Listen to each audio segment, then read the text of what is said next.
I do think the inner child is such an important part, isn't it? Like it keeps coming back to that. The fear, the fear of abandonment, the fear of rejection, the fear of I'm not going to be loved anymore, I'm not going to be worthy.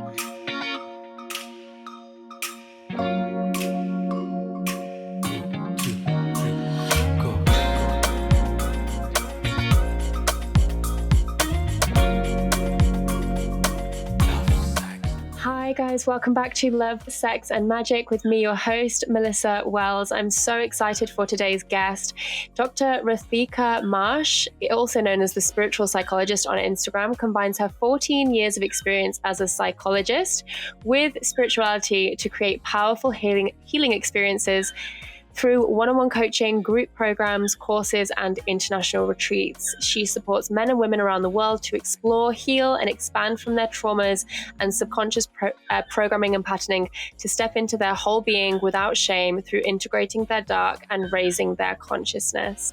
So in this episode, we talk about the inner child a lot. We talk about reparenting yourself, finding that safety from within.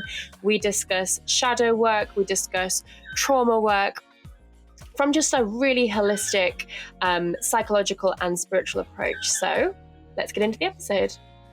Okay, Rathika Marsh, welcome to the podcast. I'm so happy to have you here. Thank you. Thank you for having me. I'm so excited. Yeah, I'm so excited for this conversation. I've been absolutely loving following you on Instagram, absolutely love all of your content. You have a page that is known as the Spiritual Psychologist, which for me just blends two of my absolute favorite worlds together as one, and you do it so, so well.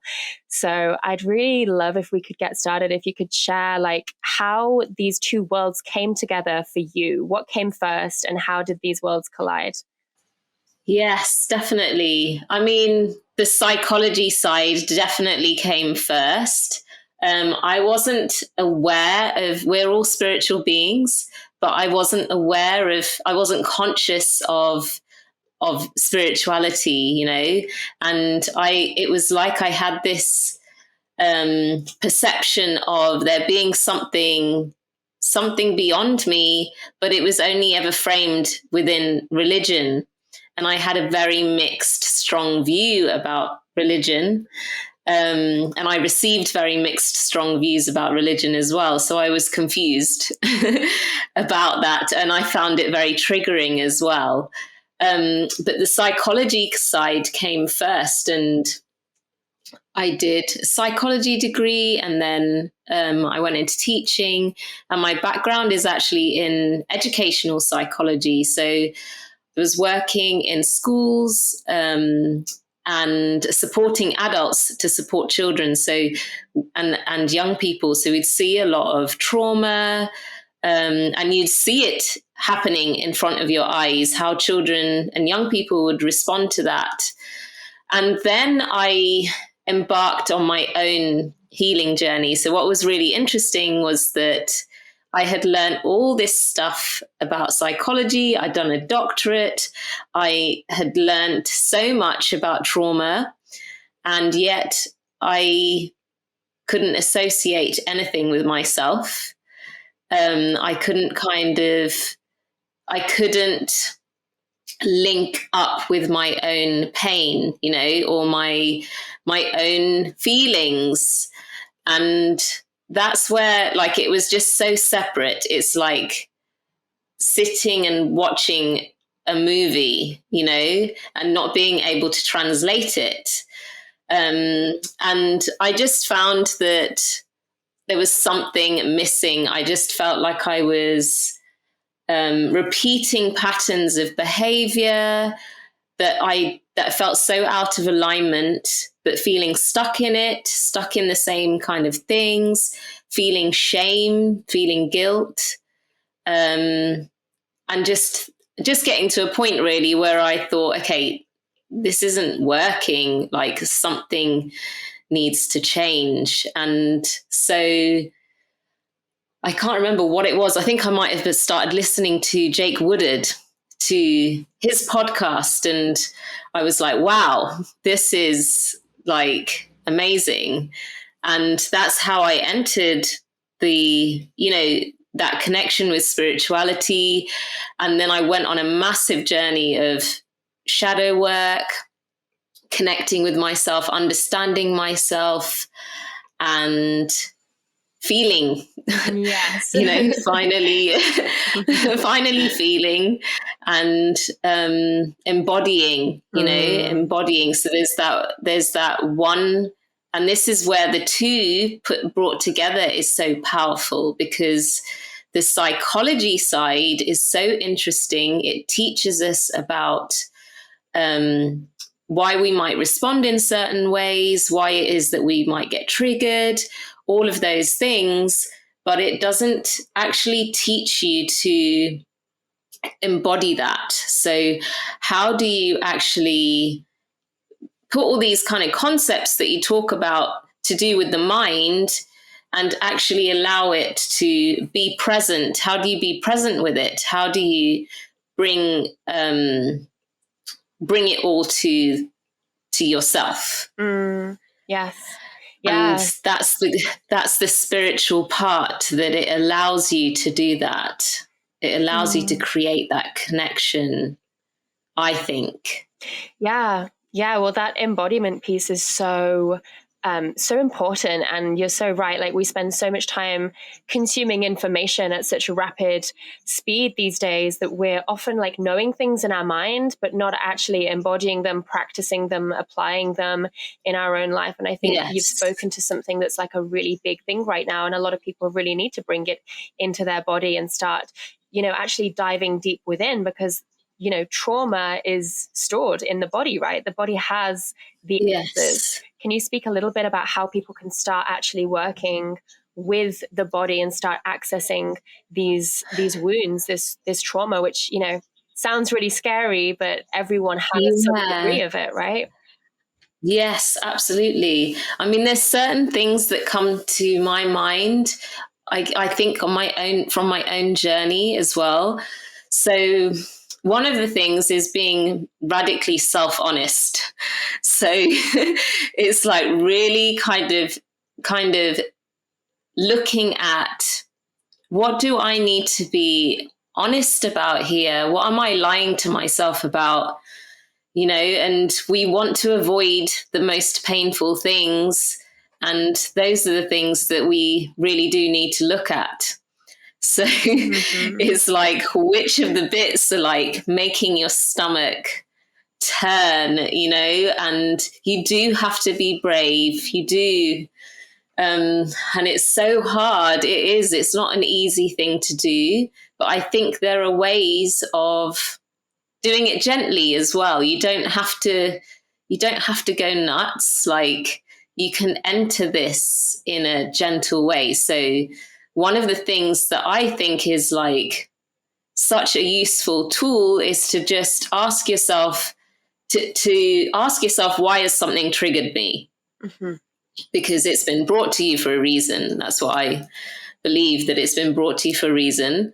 So why has it triggered me? And to use that piece then to understand, okay, how has it triggered me? So this is where we're then starting to bring in the embodiment piece of, okay, where am I feeling this in my body? Can I allow myself to feel it in my body?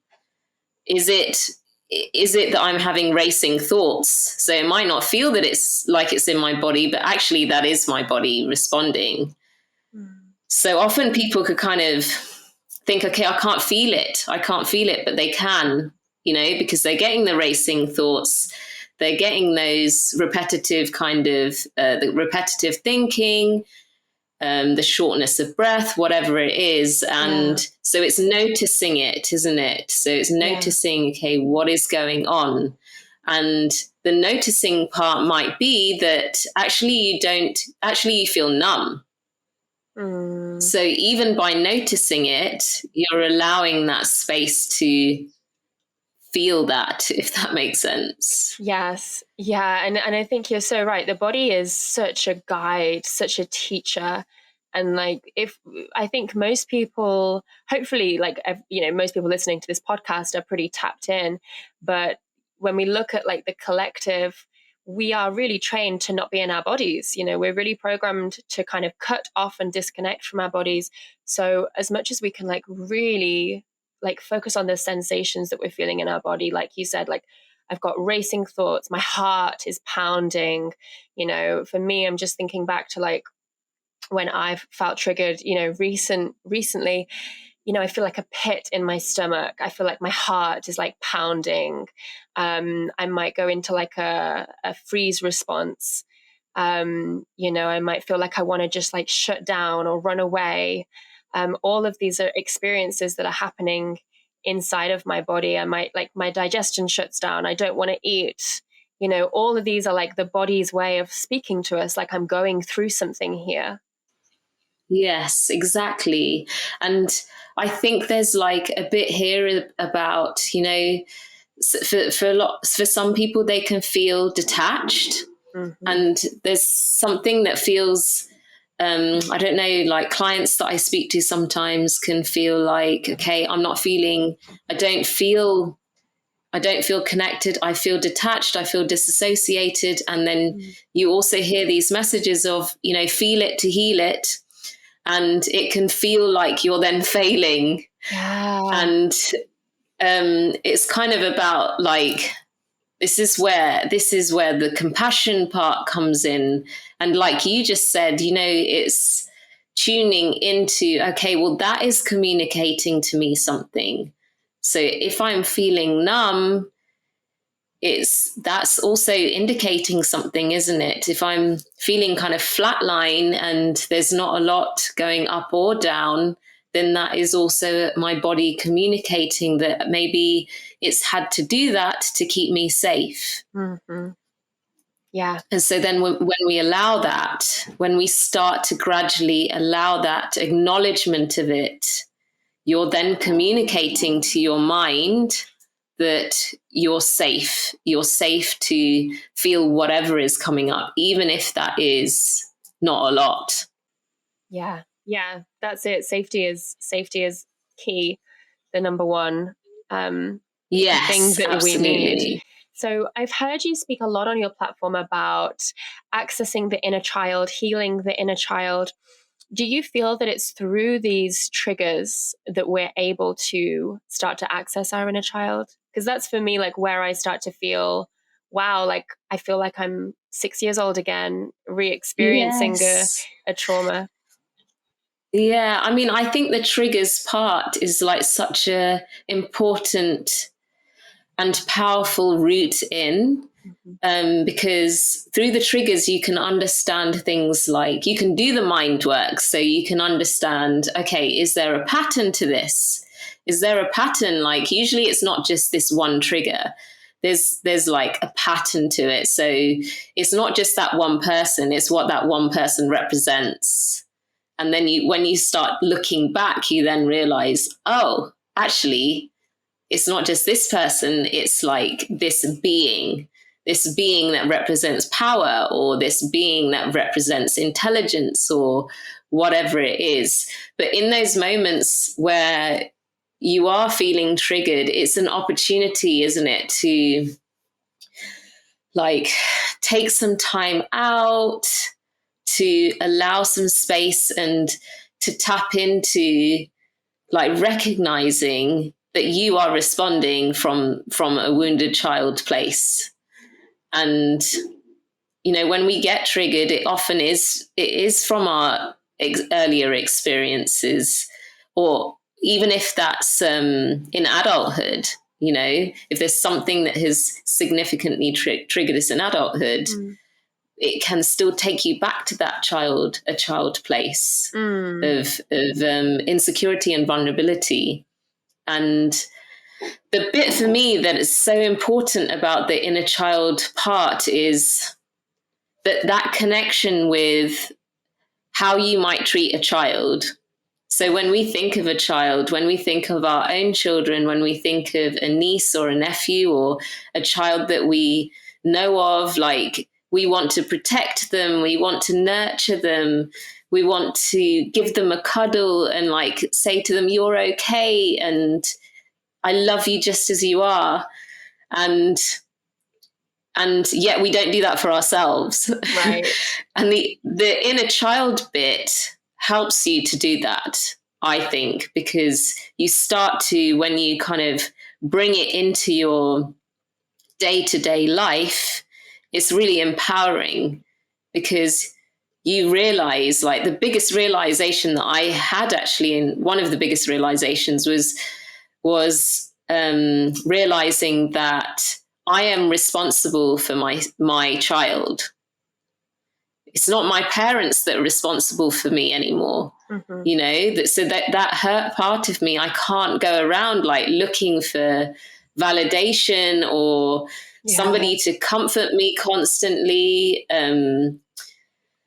You know, for my boss to say, "Oh, you're amazing at what you do," or whatever it is, or to get like all these likes on Instagram, whatever it is that you know, that you're ultimately responsible for your wounds, for your emotions, Mm-hmm. and to allow space for that healing around them. I love that. And I think, you know, what happens in my experience when we don't do that, when we don't kind of recognize that there's an inner child that's running the show, we're much more likely to just emotionally react, and everything is like a huge it's a huge reaction from us, instead of like actually being with something, being able to process it and then respond as an adult.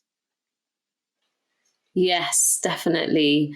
And like, I don't get it right. I don't get it right all the time at Yeah, all. me But neither. since like, since having that greater connection with my child, it's like I can create that space to connect in to my heart space, and to say like, okay, what is it that's coming up for me here? Like, why is it that this is like made me feel so like I want to be sick? Yeah. Or why has this made me feel like I've gone into total fight, flight, or people pleasing mode, or freeze mode, whatever it is? Why has it made me do that? And when you create that space and connect to that part of you, you can then say, oh, okay, like this is just a pattern that's coming up again. And I people please because I'm worried that people aren't going to love me anymore. Or I run away because I don't want to deal with conflict because it makes me feel really unsafe. Mm-hmm. You know, so when you kind of understand those different things, you then you can feel like a sense of, you poor thing, you know, Mm-hmm. you deserve this love, and how can I hold you? Like, that's the next part of it.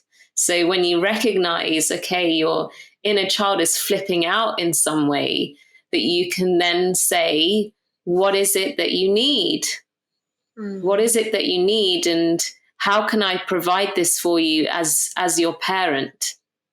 Yeah, and then you can come in, and you can come in then as the parent that you needed, that Mm-hmm. maybe you didn't receive as a child. So you can come in with, okay, what is it that I need? What I need is safety. So how can I provide safety for myself right now? What can I do? What boundaries do I need to set? How can I ensure that I process my emotions in a safe way? And is it love that I need? Like, how can I show myself that love? How can I provide it for myself? Is it that I need to create more space for like beautiful sacred rituals this week? You know, how do I like bring that in? Do I need to like do some journaling? Do I need to bring in some affirmations? Like, what is it that's going to make me feel good? And that's going to be different for different people. I feel like this reparenting work, reparenting the inner child, like this is real self love. You know, this is like this is real self-love and real self-care. And this has made the hugest difference in my life too. And I think like when we're talking about trauma as well, like something that really helps me when I feel inner child wound come up for me in a big triggered moment, let's say, is I will like investigate and ask my body, like, do you remember the first time that you felt this? See if my body can like bring back some kind of a memory. Like if I'm afraid of, if I find myself now as a 31-year-old adult, being afraid of confrontation from a woman, let's say, and me feeling scared to stand up for myself, I know how that feels in my body. And when I go there, I know exactly the first time I felt it, which was when I was at school, when I was like 7 years old, and there was, a group of girls and I wasn't able to stand up for myself and blah, blah, blah. But it's like, it's the same feeling that still lives inside of my body. So sometimes you can literally ask your body and your body will tell you where it actually comes from through feeling. But then obviously other times there's like a huge amount of collective trauma as well, ancestral trauma that we're still living through and continuing cycles from our parents. So, and just kind of, the world in general, like a lot of women share the same collective wounds. And so sometimes you're not going to get an exact answer. Sometimes it's just like a thing that just lives inside of your body collectively, right? Yes, yeah, absolutely. And like that's another whole thing to explore, isn't it? That, part of shadow work, is understanding like what are your specific cultural and societal traumas. So for me, I've had to look at that, like what is it that I'm carrying that isn't mine? And a lot of it isn't mine. Mm-hmm. A lot of it isn't yours, is it? It's been passed down to you, and understanding like that collective trauma within your own community, within your own culture, and that's specific, isn't it, to different communities. But that bit is another piece that's really important, and that connection with other people who understand where you're coming from as well. That's specific to your culture. Yeah. So you mentioned shadow work. I feel as though the word trauma, the word shadow, it all sounds like a little bit dark and scary. And like, I would love if you could kind of explain how people can get started with that, to help them feel like, do you know what? It's not that difficult. It's not going to be that much of a scary process for you. It sounds a lot more terrifying than it actually is. Can you like give people some like steps that they can just start doing this kind of work? Yeah, definitely. I mean, the first thing just from what you said there was this whole idea of trauma, because, I think that it's so broad, and I guess traditionally people think that trauma is related to something that is very, very obvious and so terrible that has happened to you, like abuse, like somebody has died suddenly, something like that, something pretty horrific. And I guess this is where people find it then difficult to relate to their own experiences. So people that come to me can often say things like, well, nothing bad happened to me, but I feel this way. And it's like they have a deep pain, they have a deep emotional wound, yet they don't feel justified to feel it because it's not technically trauma. But actually, there's just so much hidden trauma. And this is where the shadow work bit comes in, because actually with shadow work, what you're doing is you're unpicking the parts of you that have maybe been suppressed in some way. And that is something that anybody can do. So what happens is that we are socialized. So when we are brought into the world, we're socialized. So that's just a natural part of growing up, that you kind of live in communities, and you have to fit in some way. And so your parents and your community create a set of rules that you're supposed to adhere to. But what happens in the process is that there are certain characteristics that are seen as good, and there are certain characteristics that are seen as bad. Mm-hmm. So the parts of you then, for example, if you're a boisterous girl, if you're a noisy, truck playing girl that wants to roll around in the mud, and you're being told, no, that's not how girls behave. We don't do that. Yet it feels so beautifully natural to you, then you're going to suppress those parts of you. Mm-hmm. Because, maybe you're even reprimanded for it, right? Maybe you're consistently reprimanded around it.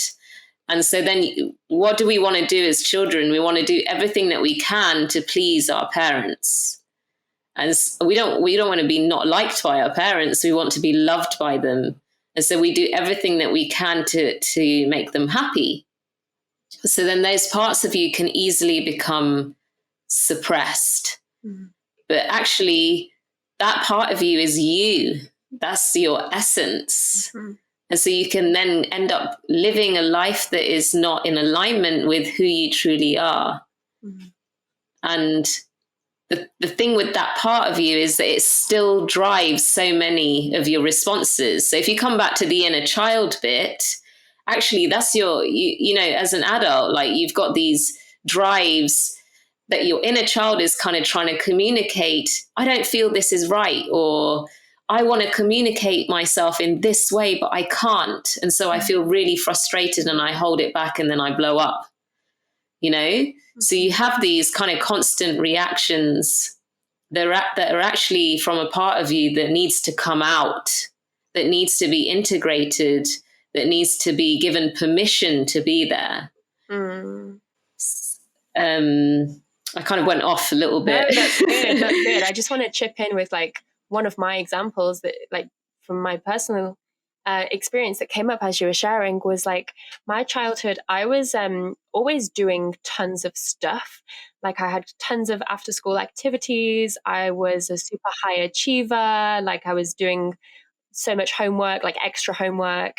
And I noticed when I kind of grew up and, had my own life and was responsible for my own self, I found it so difficult to sit still. I couldn't rest. And I would judge anyone who was resting. I would judge anyone who was just sitting watching Netflix. I would have a huge amount of judgment and a huge amount of guilt if I ever allowed myself to do that. And so a part of my shadow work has been really letting myself be as lazy as I want and chill. And now I'm just I'm the queen of chill. And it probably looks to a lot of people that I do a lot, but I have an amazing team who do a lot.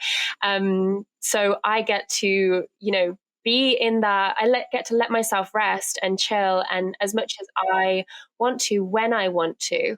And that for me has felt really, really healing, because it's what my inner child was not allowed to, or, didn't feel like it was able to do. Yeah. So I love that example. And it's the perfect example of making friends, because this is what shadow work is and integration is. It's making friends with the parts of you that you have felt shame for. Mm-hmm. But you have to allow the shame part to come forward, and that's the bit that can feel uncomfortable. But I guess again, the trigger question is a good question. Another thing you can do is think about, okay, which qualities in a person do I see, or in myself do I see as really good? Mm. And then often the opposite, if you then look at the opposite of that characteristic, you'll probably find there's some judgment there. Yes. Yeah. Because we live in a world of, polarity, don't we? So it's if we, like you're saying, hardworking, being busy is good. And then sitting around resting and not doing anything is lazy, is seen as a bad thing. So then it's how do you then invite that in, like you've done so beautifully? And yeah, it's the same thing. I was just thinking about my body and how much I've sort of held this shame in the lower part, my lower belly, because it's always I've always had very flat, upper abs, and then it's like this lower fat, lower belly fat, and it's something that I've always tried to get rid of and that I haven't liked. And so then I've kind of brought that in as like my shadow. And to bring that in and to like hold my hands on that space and to look at like, why is it bringing me shame? To allow that, to cry about it, but also to hold it and to say, no, I love this part of you. Like, how am I going to celebrate? How am I going to celebrate that part of me that I've like pushed away, that I've tortured, that I've been so brutal about? And so then you enter a different space. You enter a space of being whole. Yeah. And allowing love and compassion for those parts that have been powerfully hurtful in the past. And this is really, I think, what you're speaking about when you mention like reclaiming your sovereignty, like becoming whole within yourself. Can you speak a little bit more about that, as I know it's a topic that you're really passionate about right now? Yes, yeah. I mean, reclaiming your power, I think like for me, it has been that bit around, well, there's been a couple of things. Like one has been that bit about connecting with myself, and like having rituals has been like one of the most powerful ways of reclaiming my power. So, from being in a place of like, I don't want to sit with myself. I hate sitting with myself. I want to be busy all the time, a little bit like you're saying, as well, to finding a space of, okay, like sitting with myself, putting some beautiful music on and doing some breath work, or putting some beautiful essential oils on me and just breathing that in, and just putting my hand on my heart space and feeling gratitude.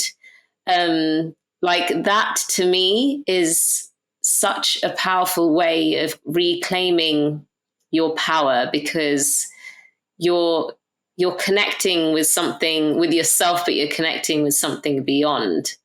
And it's finding those moments to do that. And it's also giving yourself that space in that ritual to cry it out. Like if you're feeling really crap, to have that ritual, have that space to feel it. And it's powerful. That, that's the reclaiming bit for me. That's a powerful part of reclaiming your power. And in that space, I do some intentional journaling. So I will do things like identify, like, what is it that I'm feeling? And literally, like, how am I going to take my power back? So what is it that I need to do in this space to return to my power, to return to an aligned space of personal control and authority? Because we can give it away so easily as a response to our emotional wounds. We can give away our power, can't we? Because we have these natural reactions. Yeah. And there's also like this pressure to kind of stuff down our feelings or turn to a coping mechanism to numb out, to push it down. So yeah, that feeling really is healing at the end of the day. And, I think for women, we've really, especially for women, we've really been taught that our anger and our rage is something that we're not able to express, something that we're not supposed to express. And so for me, like really allowing myself when I feel angry to like scream and punch the pillows and go wild and like rage and howl at the moon. Literally, like I've done that so much and it feels so good to get it out. And I'm like, whoa, that would have just stayed in my body. Like that would have just found its way into like the crevices of my body and then come out later down the line in weird ways. It's so much better to just get it out when it's there. Yes. And when when you think about the amount that people store, right? When you think about how much you released in that moment of screaming and howling at the moon, right? And how good you felt afterwards and how exhausted you probably felt as well. And then think about like the years you haven't done that and how much you are holding all of that, right? And then the other, like another massive thing that comes up for me around, returning to your power, returning to your sense of personal authority is, learning to speak your truth, which is something that I found really difficult myself, which is why it's important to me. And setting boundaries, setting boundaries and speaking your truth are two things that have been, ongoing, something that is ongoing in terms of healing, especially if you haven't done it before. If you have spent a whole lifetime of doing what everybody else has wanted you to do, and then even kind of being able to say, actually, I want to eat this, or I want to watch this. That can feel like a big thing if you've just been so used to like just going along with it, because it's easier to go along with it than to state what it is that you need, or what it is that you desire. So many of us have such a hard time saying no if we don't want something. No, that's not okay. I'm actually not okay with that. I'm not available for that. That's not going to work for me. This is the kind of thing that can bring up a huge amount of fear and anxiety in a lot of people.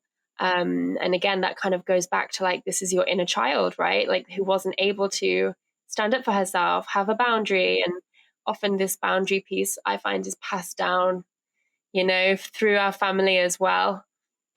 Yes, definitely. Yeah. And it is the inner child. I do think the inner child is such an important part, isn't it? Like it keeps coming back to that. The fear, the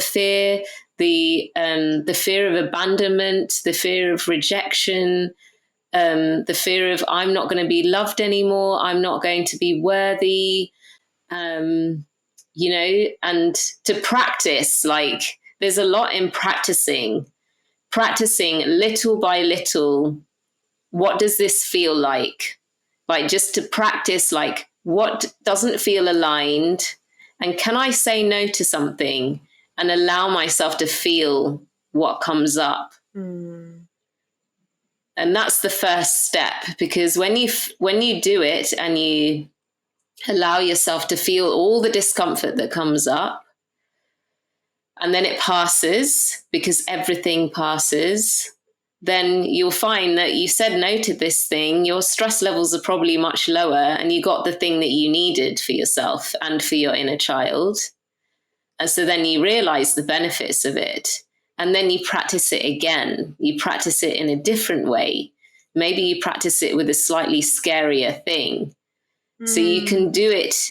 I think with all of this stuff, it's like, you don't need to radically change your life in one go.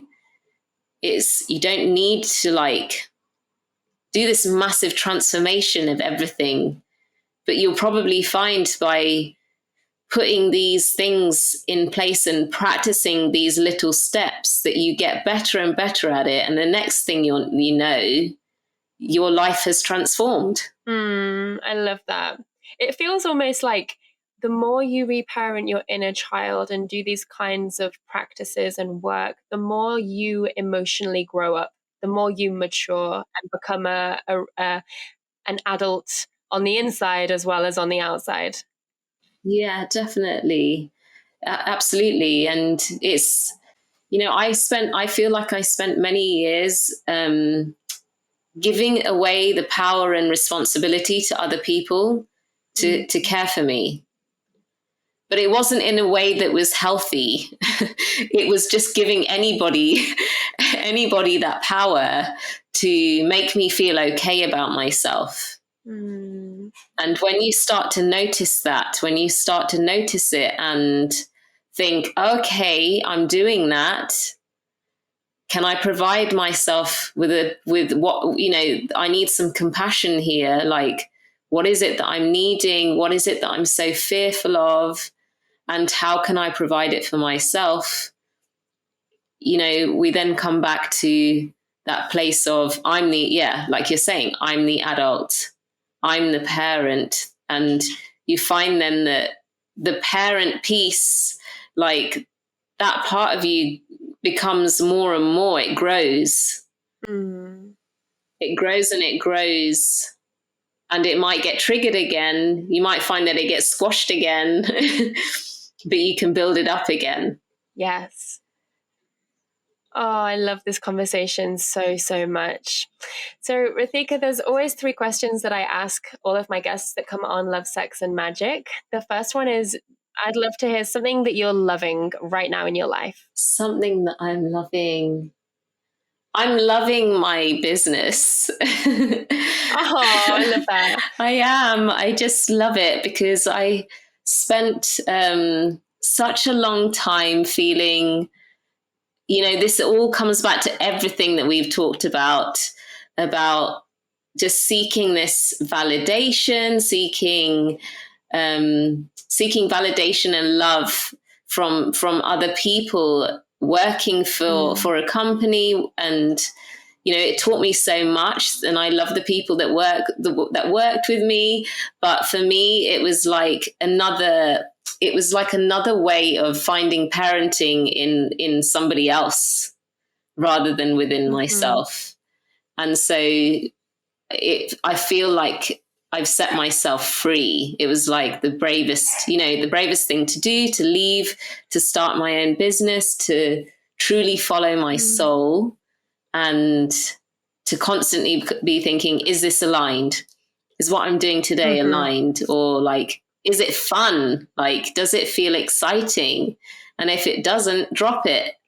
And to play around with that. And I just love it. I love supporting people. I love the clients I work with. And I'm loving that.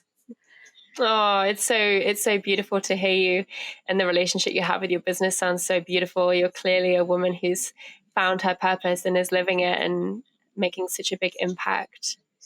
Thank you. So beautiful. Okay, next question is, what is something that turns you on?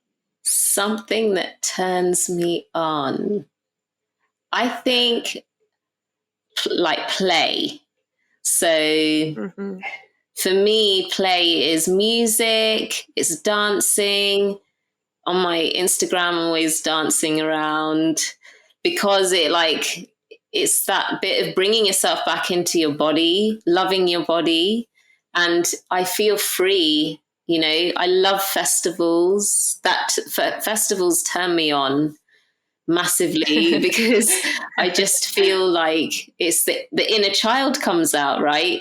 At a festival, you can wear whatever the hell you want and be as crazy as you want, and everyone celebrates it. What's your favorite festival? Which one are you most excited to come back to? I went to one called Nostock, which is a smaller festival. It's in Gloucestershire, but it is so good.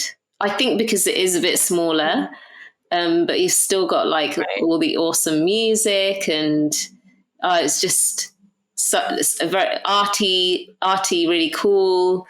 The people are so lovely. It's a huggy festival,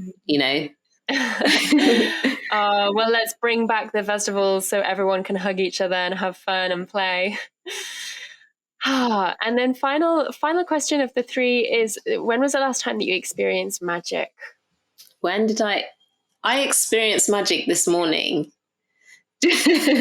I think for me, the magic is